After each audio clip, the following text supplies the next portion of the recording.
Buenos días. En esta charla vengo a confirmar una tendencia visible. Los años 90 han vuelto a España. O, en otras palabras, la influencia estética de esa década y las referencias explícitas a la cultura, las imágenes y los eventos de los 90 están presentes en muchas de las manifestaciones artísticas más relevantes que se han producido en los últimos 3 años. Sucede así tanto en el universo literario como en el audiovisual. Por ejemplo, en televisión llama la atención que ese imaginario canalice dos de las mayores producciones hasta la fecha de la plataforma A3 Player, la serie Veneno de Javier Calvo y Javier Ambrosi y la serie La Ruta de Borja Soler de Carlos Márquez Marcet y Belén Funes. Esta, La Ruta, hace un recorrido cronológico y espacial por la conocida como Ruta del Bacalao y expone su retórica de éxtasis y autodestrucción colectivas hasta 1993. Por su parte, La Veneno versa sobre la conocida y controvertida transexual homónima de los años 90 y sostiene sus capítulos centrales sobre la paradoja de cómo la telebasura de la época y su lógica sensacionalista pudieron visibilizar un colectivo golpeado al mismo tiempo que hundían a sus representantes. Sobre parecida impunidad moral en la retransmisión y cobertura de los medios, centraba también su mira el documental El caso Alcácer de León Siminiani, en torno a uno de los crímenes más traumáticos de la década. En el caso del cine español, este regreso a los 90 no ha sido solo reconocido, también ha sido premiado. Dos producciones sobre los claroscuros y la hipocresía reinante en la presuntamente feliz y moderna España del 92 se llevaron el Goya a Mejor Película y el Goya a Mejor Documental del año 2021. Hablo de Las niñas, de Pilar Palomero, sobre el paso a la adolescencia de una niña en un colegio femenino católico de Zaragoza, y del documental El año del descubrimiento, de Luis López Carrasco, sobre los disturbios y la violencia provocadas por el cierre de fábricas en Cartagena, que dejaron a centenares de personas sin trabajo. Bien, en esta comunicación, lo que pretendemos mi compañero Helios Mendieta y yo es hacer un mapa crítico de la importancia que están teniendo estética, ideológica y argumentalmente los 90 en las últimas ficciones españolas. Por motivos de tiempo, vamos un poco justos, vamos a centrar el corpus de la charla en las novelas publicadas entre 2020 y 2022. Para ello, lo que vamos a hacer es identificar y analizar los representantes narrativos de las tres principales tendencias, a veces contrapuestas, que se están dando en estas recreaciones de los 90, la década supuestamente del fin de la historia, en términos de Fukuyama. Antes de eso, sin embargo, convendría repasar una serie de indicadores que señalan que el auge de esta década en el imaginario cultural no parece ser una simple moda o un cronotopo superficial e intercambiable, sino que podría tener, de hecho, unas implicaciones discursivas mayores de lo intuido. Por ejemplo, la irrupción de los 90 como tema y como marco en la cultura española, aunque haya tenido antecedentes, ha sido súbita y, lejos de apaciguarla, se ha propulsado durante la crisis sanitaria del COVID-19. Tanto es así que resulta forzado explicarla solo por la teoría clásica de que quienes se encuentran en la plenitud laboral y en lo alto de la pirámide de consumo siempre y sin mayores trascendencias prescriben su propia nostalgia. No hace mucho, hace tan solo 5 años, en 2018, el profesor Eduardo Maura se preguntaba en su ensayo Los 90, Euforia y miedo de la normalidad democrática española, se preguntaba, digo, ¿por qué se escribe tan poco sobre los años 90, tanto en la ficción como en la academia?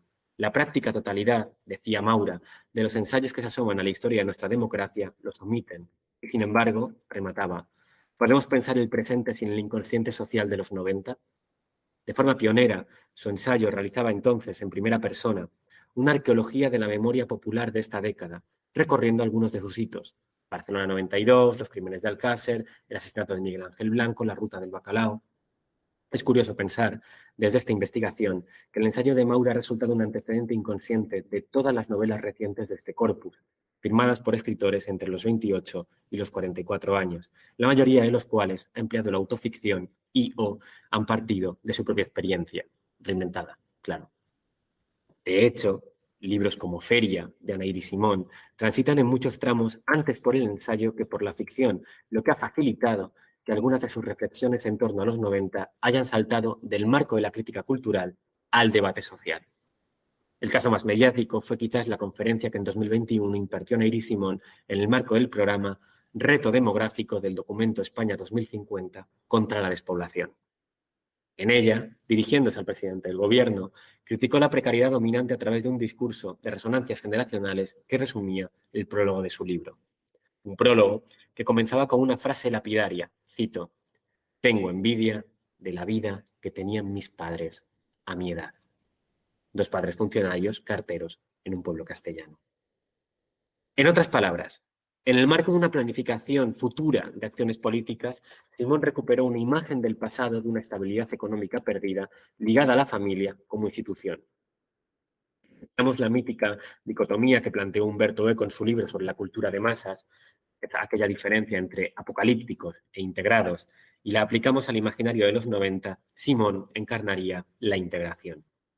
Y por ello Feria es el gran representante de la primera tendencia que hemos identificado en cuanto a la imagen y significado de los 90 en la novela actual. A esta primera tendencia la hemos llamado, y por favor perdonadnos lo estupendo, número 1, la infancia en los 90, una Ítaca neorrural. ¿Por qué? Porque la infancia en el campo del protagonista en estas novelas adquiere unos rasgos de paraíso perdido y de autenticidad que se contraponen a la precariedad y promesas vacías del entorno urbano donde el escritor actual vive y produce lo que leemos. El concepto feria del libro hace referencia, de hecho, tanto al oficio de la familia de Neyre y Simón, feriantes, como a la sociedad actual, retratada como una feria de vanidades de capital simbólico vacío. Es esa tensión entre, uno, la aspiración de ser un escritor progresista, moderno, y dos, el regreso imposible a ese pasado noventero y la necesidad de hacerlo pervivir, la que sostiene la trama de muchas de estas narraciones que trazan un retrato positivo de una comunidad familiar heterodoxa que reconoce una identidad rural y que ahondan en la nostalgia, a veces con bastantes contradicciones, pero siempre desde una primera persona muy marcada. En todos los casos, estamos ante una nostalgia, eso sí, reflexiva, como diría Svetlana Boym, la autora del ensayo El futuro de la nostalgia. Es decir, no restauradora nacional, sino centrada en un anhelo personal de comunidad perdida, pero consciente de la imposibilidad de ese retorno. Tiene sentido, pues, como decía el crítico David Becerra, que este género haya sido una de las vías por las que se ha reintroducido la política en la literatura española actual y que lo haya hecho de una forma propositiva, no solo como diagnóstico a los males del sistema, pero eso sí, casi siempre desde preceptos individualistas. Eso ha repercutido, claro, en su recepción. Es la tendencia más visible de esta vuelta de los 90, la que más se inclina a lo ensayístico y la que cuenta con la sombra más alargada de antecedentes recientes, favorecida, además, por la impronta neorrural que desde el año 2013, con la publicación de La España vacía de Sergio del Molino, ha poblado muchas parcelas de la cultura española.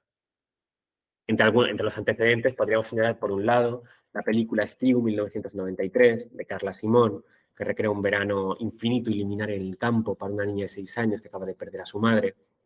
O, por otro lado, el libro Tierra de Mujeres, de María Sánchez, en el que, a través de una genealogía familiar, la autora recuerda sus primeras experiencias en los 90 y explora los vínculos entre feminismo y ruralidad.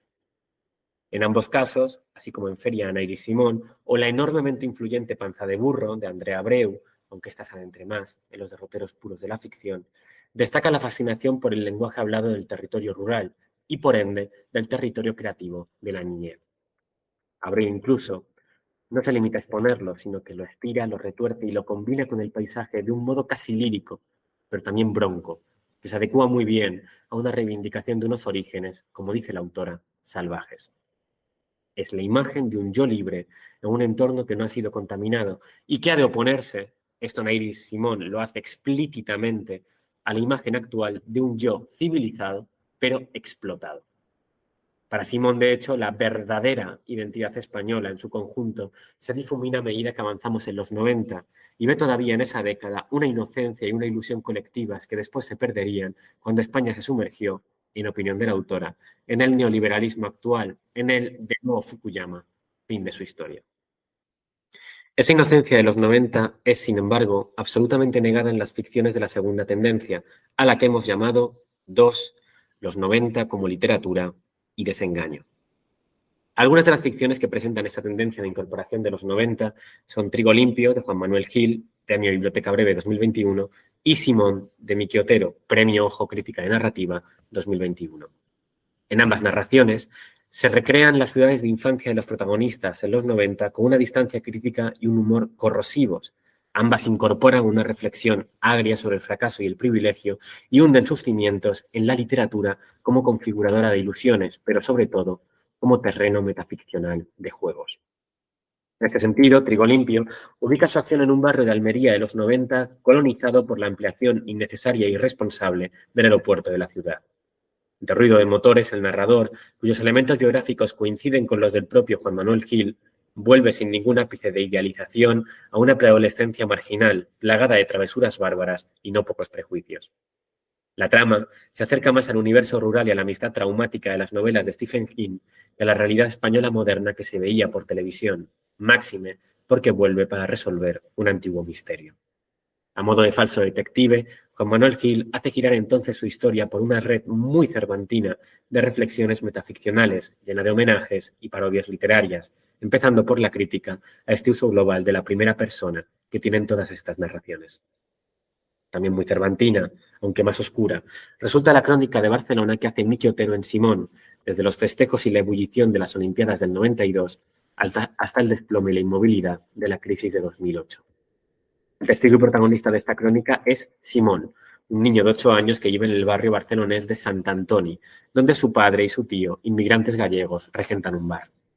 La novela destila honestidad narrativa, empezando por la consciencia del protagonista de pertenecer a la clase perdedora, por la importancia del dinero y de su falta, o por su pintura de ambientes tan conseguidos, tan galdosianos, como la que hace del mercado de libros de Sant Antoni. Al mismo tiempo, sin embargo, todo es mentira, todo es juego literario, desde las primeras páginas en las que se nos dice que el pueblo del que provienen sus familiares es Castroforte del Baralla. Forte del Baralla no es un pueblo real, es un espacio ficcional inventado por Gonzalo Torrente Ballester en su novela La saga Fuga, de J.B., una de las grandes referencias de Miki Otero, junto con la novela Las ilusiones perdidas de Balzac o la más reciente, El día del Batusi, de Francisco Casabella, con la que comparte absolutamente su noción de desengaño. Comento de forma breve la tercera y última tendencia, quizás la más episódica, pero enormemente reveladora para la hipótesis final que vamos a defender respecto a estas novelas. La tendencia se llama, número 3, la España irreal de los 90 o la mala prosperidad. En ellas se incluyen las novelas que recrean el grotesco milagro económico español de los 90, especialmente en el litoral valenciano y su derroche urbanístico. Y lo hacen, aquí está el punto, como si se tratara de una España fantástica, de cualidades antes ficcionales que históricas y que se exageran en una espiral destructiva y apocalíptica de violencia, drogas, sexo y ruta del bacalao, repleta de imágenes extravagantes, casi oníricas. Quizás la novela más creativa de esta serie sea Gordo de porcelana, año 2021, de David Pascual, que bebe de Tarantino y de Bolaño, dos referentes noventeros imprescindibles. La protagoniza Dodo, esta está en tercera persona, una víctima de una familia desestructurada, percutida por el crimen en ese simulacro urbanístico y publicitario que es Marinador, ciudad de vacaciones. Las andanzas de la protagonista, de un humor feroz, nos enfrentan al reflejo de una España enferma de corrupción y edificios de cartón piedra, en cuya caricatura, pues de eso va, nos podemos reconocer, a pesar de todas las situaciones inverosímiles que plantea. Es la España de la novela Crematorio de Chirves, es la España que se derrumbará con la crisis de 2008. De crisis a crisis, tocamos entonces el último punto clave de esta comunicación. ¿Por qué no hay apenas una narrativa de la crisis sanitaria y económica entre 2020 y 2022? ¿Acaso se ha superado ya esa noción en la novela española? No lo parece. La producción cultural española se afanó casi de inmediato en retratar la crisis económica de 2008 desde un costumbrismo tan ácido como crítico. Pero en Chirves, Marta Sanz, Belén Gopegui, y esto ha tenido continuidad. Todavía en 2017, Pozuelo y Bancos señaló esta como una de las principales tendencias al alza. La historia del arte no es solo la historia de las presencias, sino también la historia de las ausencias. Entonces, cabe preguntarse, ¿dónde están los relatos de esta nueva crisis? Pues quizás, y con esto termino, residan precisamente en estos relatos sobre los 90, tanto los más apocalípticos como los más integrados, por ser la década donde se configuraron las expectativas rotas de todos estos escritores. Quizás, de hecho, y a modo de cierre, todas estas novelas versen realmente sobre una ilusión perdida, una decepción generacional para la que no hay consenso, pero que ha de resignificarse en la ficción, ya sea mediante la nostalgia, mediante el desengaño o mediante el pasmo ante el exceso, y que, por tanto, podemos empezar a cartografiar. Espero que nuestro mapa les haya resultado interesante. Muchas gracias.